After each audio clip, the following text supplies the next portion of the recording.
I fed them, protected them, and entrusted them with every penny that my husband and I took 40 years to earn. But my children didn't want my love. They wanted my estate. They thought that because I am 72 years old, my mind was failing. They planned to forcibly institutionalize me while selling my jewelry behind my back. But they forgot one detail. I am still their mother, and I know where all the secrets are buried. Watch and see how I took my life back. I want to start by saying something. I'm not here to accuse anyone, and I'm not asking for compassion. I'm here because this happened, and because I was there through all of it. My name is Eleanor Thompson. I am 72 years old, and if you saw me walking through my garden in Savannah with my lace gloves and my pruning shears, you would see only an elderly lady who has aged with dignity. But appearances are the veil that fate uses to hide the greatest tragedies. I am a mother. I raised my children under the hot southern sun, amidst the scent of magnolias and the promise that family was our most sacred asset. I protected them from every fever, every heartbreak, every storm.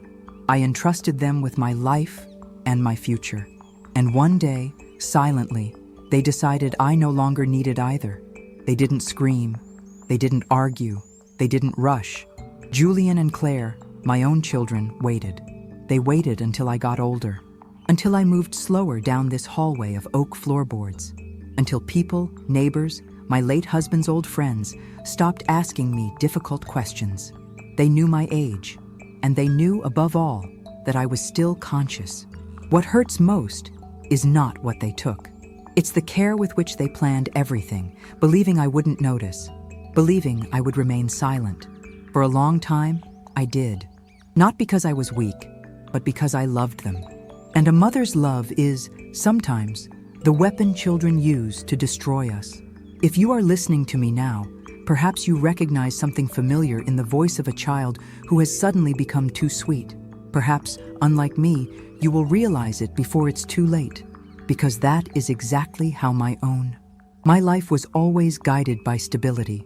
My husband, Robert, was a man of means, an engineer who built our fortune and our home in Savannah with his own hands.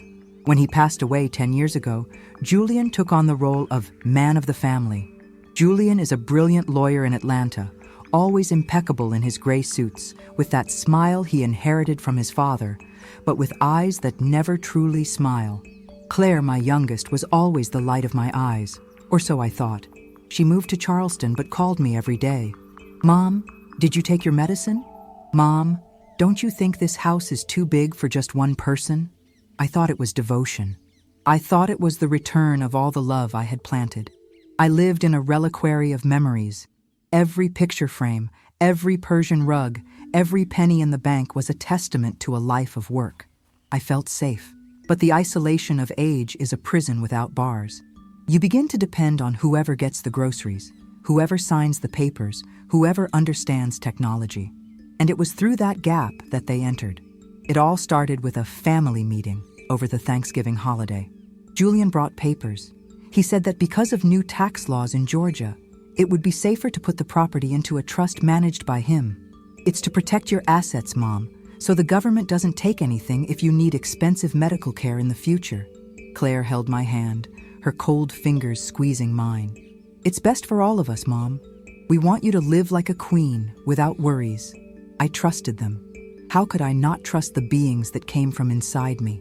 I signed, and at that moment, the first nail was driven into the coffin of my autonomy.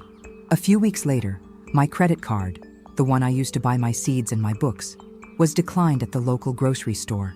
The manager, Mr. Henderson, a man who had known me for 30 years, looked at me with pity. "I'm sorry, Eleanor. It shows as blocked by the account holder." I called Julian. "A bureaucratic error, Mom. I'll fix it." But he didn't fix it. Instead, I received a visit from a private nurse I hadn't hired. A harsh woman named Sarah, who started rummaging through my drawers and giving me pills that made me dizzy, slow, as if the world were, every day, a new discovery. I found out my landline had been disconnected to cut useless expenses. Julian now answered my cell phone. Claire would come on weekends, not to spend time with me, but to catalog the family silver and the paintings. I caught her one day sticking small red stickers behind the furniture she intended to take to her house. When I asked what that was, she simply said, "You're confused, Mom." That was already there. They created a narrative. To the outside world, to the family doctor, I was a woman suffering from early onset dementia. Julian used his legal jargon to silence my protests. "Mom had an episode of confusion yesterday," he would say on the phone, loud enough for me to hear while I was perfectly lucid in the kitchen. Betrayal is not a single blow. It is a constant erosion. They were erasing me while I was still breathing. And then, the final blow of that phase. I discovered, by overhearing a whispered conversation in the library, that they had already listed my house on a luxury real estate website. They didn't want to care for me. They wanted the inventory. They wanted me to disappear into an assisted living suite while they divided the spoils of my life. The fog caused by the pills that Sarah, the nurse, forced me to take began to dissipate. I learned to pretend. I put the pill under my tongue and spat it out as soon as she turned her back to write something on her damn tablet. I needed clarity. I needed to understand the extent of the web my own children had woven around me. Savannah in the summer is suffocating, but nothing was more oppressive than the silence of that house that was once full of laughter. Julian now came from Atlanta more frequently, but not to see me. He locked himself in Robert's old office, my late husband. I heard him talking on the phone, his voice low and metallic, discussing figures that would make any honest person shudder. One night, while the summer rain lashed against the oak windows, I crept down the hallway. My feet, swollen and tired, made no noise on the thick carpet. The office door was ajar. Julian was there, with a glass of Robert's best whiskey in his hand, talking to Claire on speakerphone. "The appraiser is coming on Tuesday, Claire," Julian said, with a coldness that chilled my spine. "The house is in perfect condition, but we need the old woman not to be here. Her look, that judgmental look, gets on my nerves. Doesn't she understand that the money is sitting still while she refuses to die?" Claire's voice came next, shrill and without a hint of the remorse I expected from my light. "Julian, I've already chosen the place. It's in Pine Grove. It's isolated. The insurance covers half, and they have a wing for difficult patients. Once she gets in there and the dementia diagnosis is made official by Dr. Miller, she never comes out. I've already started selling Grandma's jewelry on the black market. No one will miss it." My hands shook so much I almost hit the wall. My jewelry? The engagement ring Robert gave me in Paris? My mother's inheritance? Everything was being cannibalized by those I fed at my own breast. What they didn't know is that Julian was keeping a bigger secret. He wasn't doing this just out of greed. He was desperate. As I watched through the crack in the door, he opened a black leather folder. I saw letterheads from a bankruptcy court. Julian, the great Atlanta lawyer, was drowning in gambling debts and disastrous cryptocurrency investments. He wasn't just robbing me. He was using my life to pay for his own sins. The psychological manipulation reached a new level the next day. Julian took me to the garden. "Mom," he said, with a false tenderness that made me nauseous, "do you remember when we went to Disney? You got lost from us, remember? Your mind was always a little fragile." I knew that was a lie. I never got lost. He was the one who got lost, and I found him crying behind a bush. They were trying to rewrite my past so I would doubt my present. "Julian," I said, looking fixedly into his dull eyes, "my memory is the only thing you haven't been able to buy yet." His face changed. The mask of the devoted son fell, revealing a bitter and dangerous man. "Enjoy the view, Mom, because on Tuesday, your world is going to get considerably smaller." I went back to my room and locked the door. I was alone, without money, without a phone, and with my own children acting like vultures. But they made a glaring mistake. They thought that because I was old, I was incapable. They forgot that I was married to Robert Thompson for 40 years. And Robert was a man who believed in contingency plans. I remembered then the false bottom safe in the basement, hidden behind the old gardening tools. Something that even Julian, with all his arrogance, never bothered to look for. I needed to get there. But how? With Sarah watching my every move like a jailer. This story is just beginning, and Eleanor's twist will surprise you. If you believe that justice must prevail and identify with the strength of this mother, don't forget to like this video, subscribe to the channel, and turn on the bell. Your journey with Eleanor continues now. The tension in Savannah was reaching a boiling point. Eleanor was no longer just a victim, she was a strategist in enemy territory. Monday night fell over Georgia with a storm that seemed to echo the turmoil in my chest. The wind howled through the oaks, making the mansion's windows tremble. Sarah, the nurse, was distracted in the kitchen, absorbed in a video call with her boyfriend, complaining about the boredom of caring for an old lady. Julian had gone out for a business dinner, probably trying to secure another loan on the house that wasn't even his yet. It was my chance. I left the light in my room on and placed 2 pillows under the blanket, creating the illusion of a sleeping body. I went down the back stairs, the ones the servants used in the last century, where the wood creaked less. My knees protested at every step, a sharp pain that I ignored with the strength of the hatred I now nurtured. The basement was a place my children avoided. Julian hated the smell of mold, and Claire was terrified of spiders. To them, it was just a junk pile. To me, it was Robert's sanctuary. I reached the back, where the air was cold and heavy with dust. I located Robert's gardening bench, covered by a gray tarp. My trembling fingers felt the back of the last wooden drawer until they found the small metal lever. With a dry snap, the false bottom came loose. Inside, there wasn't just money, although there were bundles of $100 bills that Robert kept for absolute emergencies. There was something much more lethal, an old reel-to-reel recorder and a leather folder stained by time. I turned the device on with my heart beating in my throat. Robert's voice filled the silence of the basement, coming from a recording made months before his death. Eleanor, if you are listening to this, it's because I'm no longer there to protect you. And unfortunately, it's because Julian did exactly what I feared. I found out, Eleanor. I found out that he embezzled funds from the family company when he was still young. I covered for him so as not to destroy his career, but I kept the evidence here. If he ever tries to use the law against you, use this against him. He's not just a debtor, Eleanor. He's a criminal. Hot tears flowed down my face. Robert knew. He always knew about the seed of evil in our son's heart and tried to spare me from that pain until the last second. In that folder were original bank statements and signed confessions that Julian believed had been burned years ago. Suddenly, the basement light turned on. "What are you doing down here, Mom?" It was Claire. She was standing at the top of the stairs with a flashlight in her hand and a smile that didn't reach her eyes. She descended slowly, the sound of her heels against the concrete sounding like the strikes of a hammer. "Julian said you were getting erratic, but coming to the basement in the middle of a storm? This is going to make our job with Dr. Miller much easier. Severe mental confusion with risk of self-exposure," she recited, as if reading a medical script. I hid the folder under my robe, feeling the weight of the paper against my skin. "I just wanted the hydrangea seeds, Claire. Your father loved hydrangeas." She came close to me, the smell of the expensive perfume I had given her last Christmas suffocating me. She snatched the small flashlight from my hand. "No more gardening, Mom. Tomorrow morning the car is coming to pick you up.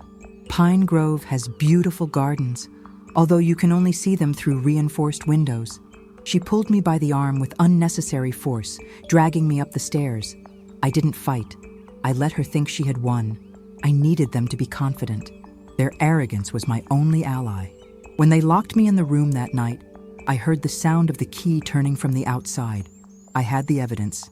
I had the money. But I didn't have a phone, and the house was surrounded. I had less than 8 hours before the men in white arrived to take me into oblivion. I looked at Robert's portrait on the nightstand. "They think I'm too old to fight, darling," I whispered to the silence. They forgot that it was we who taught them how the world works. The circle was closing in, but what Julian and Claire didn't know is that a mother who has nothing to lose is the most dangerous person in the world. Let's go to the third part of this journey. It was 3 a.m. when the rain finally let up, leaving only the sound of dripping in the mansion's copper gutters. I was locked up, a prisoner in the house I decorated myself. But Julian and Claire made a fatal mistake. They underestimated my memory. They forgot that this house was built in 1920 and that Robert and I spent years restoring every inch of it. In the back of my closet, behind the shoe shelves that Claire was already coveting, there was a small maintenance door for the plumbing. It was tight, dark, and full of dust, but it led directly to the attic, and from there, to an external fire escape that led to the back garden. With the folder of evidence tied to my body with a silk scarf and Robert's money in the pockets of my robe, I crawled through the narrow tunnel. Dust choked my lungs and cobwebs covered my face, but I didn't stop. Every inch was a step toward my freedom. When I finally stepped out onto the wet grass of the garden, I was exhausted, but the adrenaline kept me standing. I couldn't use the main gate. The cameras Julian installed would be watching. I crossed the hedge that divided my property from the neighbor's house. There lived Mr. Miller, an 80-year-old Vietnam veteran, as stubborn and lonely as I was. Julian detested him, calling him the crazy old man next door. To me, he was just Samuel. I knocked on his kitchen window. It took an eternity for the light to turn on. When Samuel opened the door, he saw me, a 72-year-old woman, covered in dust, in a wet silk robe, holding a folder as if it were a treasure. "Eleanor, what the hell is going on?" he whispered, pulling me inside. "They are trying to institutionalize me, Samuel. They stole everything. I need a phone that isn't tracked, and I need to get to downtown Savannah before 8 in the morning." Samuel didn't ask questions. He just grabbed the keys to his old Ford pickup. Julian might be a smart lawyer, but he never learned to look behind him. "Come on, Eleanor. I'll take you wherever you need to go." As Samuel's truck rumbled away from the quiet neighborhood, I looked in the rearview mirror. I saw the light in my room turn on. Sarah must have gone to give me the morning sedative. In a few minutes, they would realize the confused old woman had disappeared. "Where to, Eleanor?" Samuel asked. "To Judge Walter's office," I replied, with a clarity I hadn't felt in years. He was Robert's best friend, and he is the only person in Georgia that Julian can't intimidate with his lawyer's badge. But the path wouldn't be easy. Halfway there, the police radio on Samuel's dashboard began to crackle. Julian had used his connections. They weren't just looking for me. They had reported that a dangerous and mentally unstable elderly patient had escaped and needed to be contained for her own safety. "Samuel, they're going to surround the courthouse," I said, feeling the fear return. "Then we won't go the main way," Samuel smiled, showing his yellowed teeth. "They forget that we knew the dirt roads of this city before their father was even born." As we raced through the escape routes of the old sugar mills, I opened Robert's folder once more. In addition to the evidence against Julian, I found a small handwritten note. "Eleanor, justice may be slow, but those who plant truth reap peace." I wasn't just fighting for my house. I was fighting for my existence. If I failed that morning, I would be erased forever. But if I reached Judge Walters, Julian Thompson's fall would be the biggest scandal Savannah had ever seen. The sun began to peek over the Savannah horizon, painting the sky a bloody orange as Samuel's truck stopped 2 blocks from the courthouse. The city was waking up, but to me, every person on the street looked like a potential lookout. "They're there, Eleanor," Samuel murmured, pointing to the main entrance of the forum. I saw Julian's black sedan parked irregularly. He was at the top of the stairs, gesturing frantically to 2 court officers. Claire was beside him, playing the role of the devastated daughter, wiping fake tears with a designer handkerchief. They had set the perfect stage, the search for the disoriented mother who represented a danger to herself. "I can't go in through the front, Samuel. They'll immobilize me before I take the first step," I said, feeling the weight of the folder against my chest. Samuel looked at the side alley. "The employee's service entrance. I know the janitor. He served with me in the 1st Battalion. I'll distract the front guards with a traffic argument. When you hear the crash, you run." Samuel didn't wait. He drove the truck into a metal dumpster, creating a deafening noise and starting a purposeful commotion with a guard. In the chaos, I slipped through the shadows. I entered the building through the basement, climbing the emergency stairs. My lungs burned, but I didn't stop. When I reached the 3rd-floor hallway, I came face to face with Judge Walter's office door. But I wasn't alone. "Mom, what do you think you're doing?" It was Julian's voice. He had noticed the movement. He came toward me, his face red with fury, his eyes bloodshot. He no longer looked like the impeccable Atlanta lawyer. He looked like a cornered animal. "Give me that folder now, Eleanor. You're sick. You don't know what you're doing. You'll end up in an isolation cell if you don't hand that to me." he growled, advancing to rip the documents from my hands. "Step back, Julian," I said, my voice coming out firm, echoing through the marble hallway. "I am no longer your old lady. I am the woman who gave you life, and today I am the woman who is going to take away your freedom." Claire appeared right behind him, the mask of sweetness finally falling. "Just get it over with, Julian. Get her." At that moment, the office door opened. Judge Walters, a man of imposing stature with hair as white as snow, stepped out into the hallway, drawn by the commotion. "What is going on here, Thompson? Why are you screaming at your mother in front of my office?" the judge asked, with an authority that made Julian freeze. "Judge Walters, she's having an episode. We came to get her for treatment," Julian stammered, trying to regain his composure.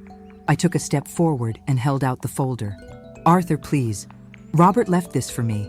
It's not about my health.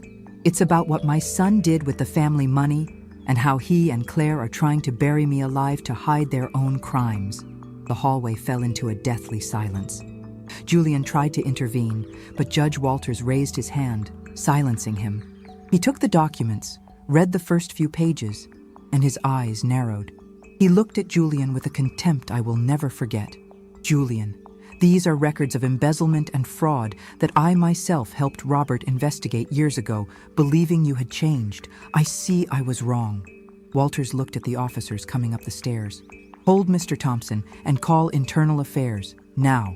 Claire's scream echoed through the hallway as Julian was handcuffed. Justice, which they tried to use as a weapon against me, now turned against them with the force of an avalanche. I leaned against the wall, finally feeling the weight of my 72 years, but with a lightness in my soul that I thought I would never feel again. The silence that followed Julian's arrest in the courthouse hallway was the sweetest sound I've ever heard. As the police led him away, he tried one last look, not of regret, but of pure hatred. Claire, on the other hand, collapsed into hysterical sobs, trying to convince me she had been misled by her brother. I said nothing. There were no more words to waste on those who had tried to steal my oxygen. The process that followed was swift.